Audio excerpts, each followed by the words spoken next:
এটা কোনো আইসোলেটেড কোনো অপারেশন হচ্ছে না, সবাই সমন্বিতভাবে হচ্ছে ইনশাল্লাহ। এখানে আমরা গভর্নমেন্ট যেটা চাচ্ছে, গভর্নমেন্টের ওভারঅল স্ট্র্যাটেজির ভিতরে থেকেই আমরা আমাদের উদ্দেশ্য বাস্তবায়িত করতে পারবো বলে আমি দৃঢ়ভাবে বিশ্বাস। কমান্ডারদের দরকার সেনা সদর থেকে, সেইগুলো সব সমন্বয় করতে আমি এখানে এসেছিলাম, সেগুলো সমন্বয় হয়েছে। আর এর সাথে আমাদের যাদের সহযোগিতা আমরা করছি, BGB, RAB, police, answer VDP, সবার সাথে আমাদের সমন্বয় রয়েছে এবং আমরা একসঙ্গে কাজ করছি এবং অসামরিক প্রশাসনও এদের সাথে আমরা ওতপ্রোতভাবে একসাথে আমরা কাজ করছি। এটা কোনো আইসোলেটেড কোনো এফার্ট না, all is a concerted effort as directed by the government. যা আমাদের করণীয় সর্বাত্মকভাবে করেছি। আপনারা ইতিমধ্যে বোধহয় জেনেছেন, গতকাল রাত্রে কিন্তু কিছু সন্ত্রাসীকে ধরতে সক্ষম হয়েছে আমাদের আইন শৃঙ্খলা বাহিনী এবং কিছু অস্ত্র উদ্ধার করেছে। একটা প্রক্রিয়া শুরু হয়েছে। তাদেরকে শুরুতে আমরা একটু বিশ্বাস করেছিলাম যে শান্তি আলোচনা হচ্ছে, একটু শান্তি আলোচনা শেষ হয়নি, শান্তির ভিতরেই শেষ হবে। এর ভিতরে এই অশান্তি সৃষ্টি হয়েছে, তার প্রয়োজনীয় পদক্ষেপ নেওয়া হচ্ছে। ইনশাল্লাহ জনগণের ভিতরে শান্তি ফিরে আসবে এবং দেখতে পারবে যে এই সন্ত্রাসীদের কোনো জায়গা বাংলাদেশে নেই।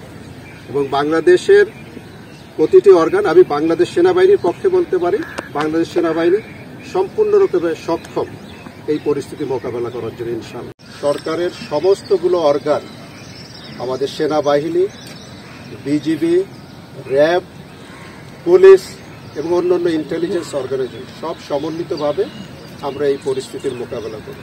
বাংলাদেশ সেনাবাহিনীর যে দায়িত্বগুলো পালন করা, বিশেষ করে যৌথ অভিযানে নেতৃত্ব দেওয়া, সেইগুলো আমরা অত্যন্ত পেশাদারিত্বের সাথে করতে পারবো বলে আমি দৃঢ়ভাবে বিশ্বাস করি।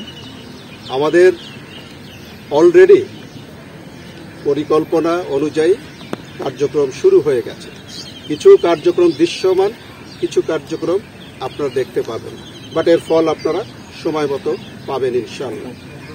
আমি আপনাদের মাধ্যমে নিশ্চিত করতে চাই যে আমার কাছে মাননীয় প্রধানমন্ত্রীর নির্দেশনা খুবই পরিষ্কার। বাংলাদেশের জনগণের শান্তির জন্য, বাংলাদেশের সার্বভৌমত্বের জন্য যা করণীয় মাননীয় প্রধানমন্ত্রীর কড়া নির্দেশ, সেটাই করতে হবে এবং ইনশাআল্লাহ আমরা সেটা বাস্তবায়নে সক্ষম হব বলে আমরা দৃঢ়ভাবে বিশ্বাস করছি। 31 তারিখে ইস্টার সানডে সেলিব্রেট করার জন্য আমাদের তত্ত্বাবধানে এই রুমা জোনেই 38টা কেক বিভিন্ন চার্চে আমরা দিয়েছি। খুব সৌহার্দ্যপূর্ণ পরিস্থিতি। 31 তারিখে বেথেল পাড়ার ভিতরে যে আমরা দিয়ে আসলাম, ওয়ারাস 2 তারিখে এই ঘটনা।